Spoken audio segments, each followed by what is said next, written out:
Abelhas de Bioma-Caatinga. Perguntas e respostas do ABC, número 85. Eu vou fazer aqui a resposta para vocês que vêm perguntando, mas antes peço por favor para assinar o canal, assinar mesmo, compartilhar esse vídeo, deixar o seu like, curtir à vontade, deixar os seus comentários. Isso é muito importante para o YouTube, para nós fazermos esses vídeos, esse tipo de vídeo, é um vídeo mais informativo. Primeira pergunta que me perguntaram se açúcar substitui mel. Gente, em ocasião nenhuma. A gente fala alimentação artificial porque a gente está pegando, alimentando abelhas. A abelha não está conseguindo no campo. Ela está às vezes dentro de cidade, que hoje é muito comum a criação em cidades. A área urbana não tem vegetação, tem mais vegetação ornamentais que não fornece o alimento para as abelhas, que é o néctar e o pólen.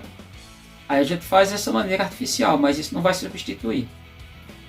Não substitui. Bem claro para todo que está falando isso, não está adequado. A abelha sobrevive você fazer alimentação artificial, e ainda é mais adequado se você fizer com mel de outra abelha, normalmente mel de africanizadas.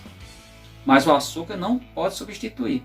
No caso das africanizadas, o pessoal ainda bota o pó de milho, que é carboidrato, que é aquele bem fininho que serve para a polenta, colocam chamado extrato de soja, o pessoal chama proteína de soja.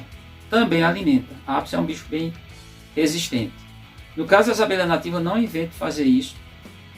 Quanto ao pólen, você vai pegar normalmente alimentado com pólen que é coletado das africanizadas, e esse pólen é o pólen bruto. Então você só vai fazer o que? Você deve só colocar um pouquinho de mel para poder hidratar, fazer o chamado bombom de pólen. Nunca exceda, nunca vá colocar ovo, veja a gema clara, ou seja, proteína animal. Não faça isso, não precisa botar levedura, essas coisas tudo é desnecessário. Por quê? Porque depois você botar ali o mel e bota o bombom de pólen, a abelha vai pegar esse pólen. Só que também não é para encher. No máximo, uma abelha pequena ou média, vamos pensar as mandaçaias, que são 4 no Brasil, uma jandaíra, você coloca ali no máximo 2 bombons de pólen. Não é todo dia não, ou toda semana. Uma vez na vida, outra na morte. É para a abelha desenvolver. Isso preferencialmente na abelha nova, que você acabou de reproduzir. No caso de uma abelha grande, coloca uns 3 bombons de pólen. O ideal, que foi me perguntado, e o pólen de outra abelha serve? Pólen tirar? É o ideal. Aquele pólen já vem tratado. Aquele pólen de outra abelha, nem todas as abelhas aceitam. Abelhas dentro da localidade. Como que é isso? Se eu estou criando a mandaçaia MQA, por exemplo, eu tenho que pegar o pólen de uma abelha que vive no local onde tem a mandaçaia MQA. Se é a mandaçaia da caatinga, eu tenho que pegar a abelha que vive aqui dentro. Não é trazer isso, importar, mas importar não é trazer pólen do fim do mundo para fazer a alimentação dessa abelha. Então essas duas alimentações artificiais, elas são restritas em determinados momentos, não é a vida inteira. Não criar abelha, não dá para criar abelha. Eu não crio abelha fazendo isso. Eu alimento as minhas abelhas, eu faço de fato diria que sempre estou vendendo, fazendo algum negócio com as abelhas. Por isso eu alimento, mas só as abelhas novas. Depois chega um momento, a abelha tem que estar no local, o ideal é estar no local onde ela consiga o seu alimento. Bom. A pergunta que eu achei muito interessante, eu já respondi isso aqui, gente, mas muita gente assistindo. A abelha só aceita cera mista? Não, nem sempre você vai ter a cera de outra abelha para misturar com a cera das africanizadas.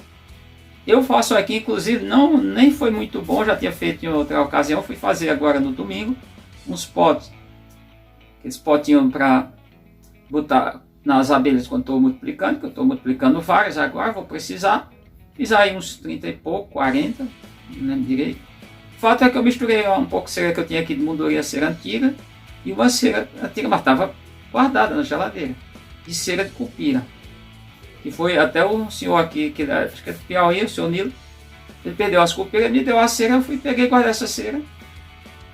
Misturei, rapaz, não foi muito legal não. Primeiro, a cera da cupira, ela tinha muita resina, mas não é isso não foi tão bom. Prefiro fazer só com a cera de africanizadas, é mais prático. Então não há essa necessidade, não há de maneira nenhuma essa necessidade. Para fazer, todo mundo vendo agora para perguntar para mim, porque eu tenho vários vídeos fazendo isso, Mas eu não preciso botar as tal pilastrinha para suspender as crias, para as abelhas circular por baixo, não. Não precisa. É entendido que se você está num lugar frio, a tua caixa tem que ter vedação. Se não tiver vedação, você pode fazer pilastrinha, pode fazer invólucro, pode fazer o que quiser. A circulação de ar é quente, circula para dentro da caixa. É frio, circula para dentro da caixa. Não vai adiantar, não vai funcionar. Eu não faço. Coloco lá o disco de cria em cima, ali no fundo da caixa. Não há necessidade de fazer pilastrezinha de cera. Nunca deu errado, já fiz mais de 700 abelhas. Sempre faço. Eu digo das minhas, sem contar de pessoas que eu chego lá, o pessoal não sabe. Por exemplo, tive recentemente, lá em Paulistana, sul do Piauí, quase ali centro-sul. Não é centro-sul ainda não, mas é sul do Piauí, já perto da divisa com Pernambuco. Somente está no município de Africano, eu acho que a divisa é com Dormentes, de fato. Não sei, talvez Araripe, não sei se chega a fazer isso, ou Santa Filomena. Fato que eu fiz uma abelha rapidamente ali, bem rapidinho. Portanto, fico claro para vocês. Essa pilastra, para mim, é insignificante. Tem um monte de coisa que o pessoal fica inventando. É só inventar, demorar com a abelha. É mais danoso você ficar com a abelha muito tempo aberta e causar prejuízo. Uma queda brusca, se você, ou um aumento elevado de temperatura, dependendo do ambiente que você está. Claro que até é importante fazer esse tipo de procedimento em horário pré-determinado. Por exemplo, o alimento às abelhas, que é o alimento de manhã. E a temperatura não está elevada, não estou no semiárido. Isso não pode servir como um padrão para todo o planeta, onde se cria abelhas. Eu faço a reprodução, que eu faço multiplicação, eu faço no final da tarde, a partir de 3 horas, porque a temperatura está a menos, e o abacaxi também não demora muito não. Eu não vou ficar ali a vida inteira mexendo, fazendo... Não há necessidade disso. Se por acaso eu tiver que fazer uma demonstração, apresentar alguma coisa para as pessoas, nesse processo eu vou manter apenas a tampa levantada, normalmente nem pego a caixa, só vou falar o que eu vou fazer e depois mostro. Não demora 3 minutos para fazer esse procedimento e nunca deve demorar muito. Logo, as minhas caixas todas têm acetato ou plástico, hoje na maioria tem acetato, mas quando eu iniciei eu só não tinha acetato, só tinha plástico. Inclusive, tem aqui na região, no caso Uricuri, tem uma pessoa que vende o acetato. Eu vou até pedir o endereço, muita gente pergunta, na região. E vende nas capitais. As capitais é fácil você encontrar. Agora, na maioria das cidades, o pessoal não tem utilidade, o pessoal não usa. Para que usar acetato? Quem usa são os criadores de abelhas. Aí, nesse caso, fica difícil de você encontrar. Tá? Para fechar, a nossa quadro, que são muitas perguntas, mas foi uma pergunta que eu selecionei e acho importante. Já falei esse vídeo. Preciso botar só verniz ecológico?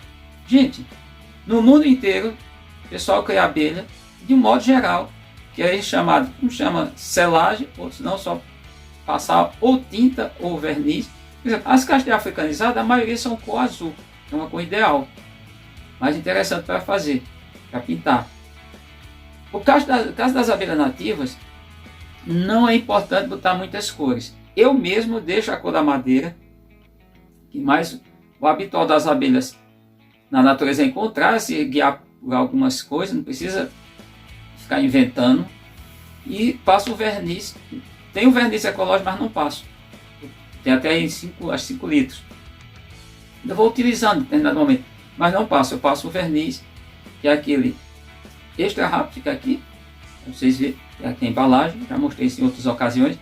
Então, mas por que é importante fazer isso? Porque a caixa fica extremamente selada e vai evitar, inclusive, a presença de bichos pequenos. Agora, para isso, a caixa tem que estar a união da madeira toda, não pode ter espaço. Aí eu passo essa selagem, todo o controle da abelha fica pela entrada. É só isso que ela precisa. Não é mais do que isso. Quando eu estava lá na fazenda do seu Luiz Teixeira, chamado Luiz da Mandaçaia, lá no Chapada do Escuro, que faz assim que o pai dele, em 1940, botou o nome quando comprou a propriedade. A gente viu ali dezenas, e a gente poderia ver centenas e centenas de abelhas que tem na propriedade. Todas as abelhas só tem aquela entradazinha, aquele controle. Só tem aquele controle. Para cada abelha, de modo geral, algumas podem coincidir, não é mais do que aquele. Então não fica inventando, porque isso é invenção. isso não funciona, não é legal, procede desse jeito que está tudo ok. Essas perguntas foram as perguntas que vocês fizeram. Muita gente pergunta e eu respondo. Sou bastante tranquilo para responder todo mundo. E nem demora tanto. Agradecendo a você que chegou até aqui, teve essa paciência. Se acha que é importante, dá um crédito, assina o canal, deixa o seu like, compartilha o vídeo à vontade e pode deixar seu comentário e pode fazer também suas perguntas. Se eu souber, eu respondo. Não sei tudo, só dando nenhuma verdade. Verdade absoluta de Deus, para quem acredita. E não acredita também, respeite mais. Convivo muito bem. Conheço, tenho vários conhecidos, não são poucos, que são ateus. Eu convivo melhor com esse pessoal, por incrível que pareça, do que muitos que se dizem aí cristão ou de outras religiões. Esse pessoal é muito respeitador, de modo geral. Eles são muito tranquilos, são muito calmos. Não estou dizendo todos, também não é uma regra geral, não. Mas convivo bem com eles. Tenho conhecidos, inclusive professores que dizem, sou ateu. Inclusive aluno já chega para mim, eu sou ateu. Paciência, eu sou cristão. Então, até nosso próximo vídeo.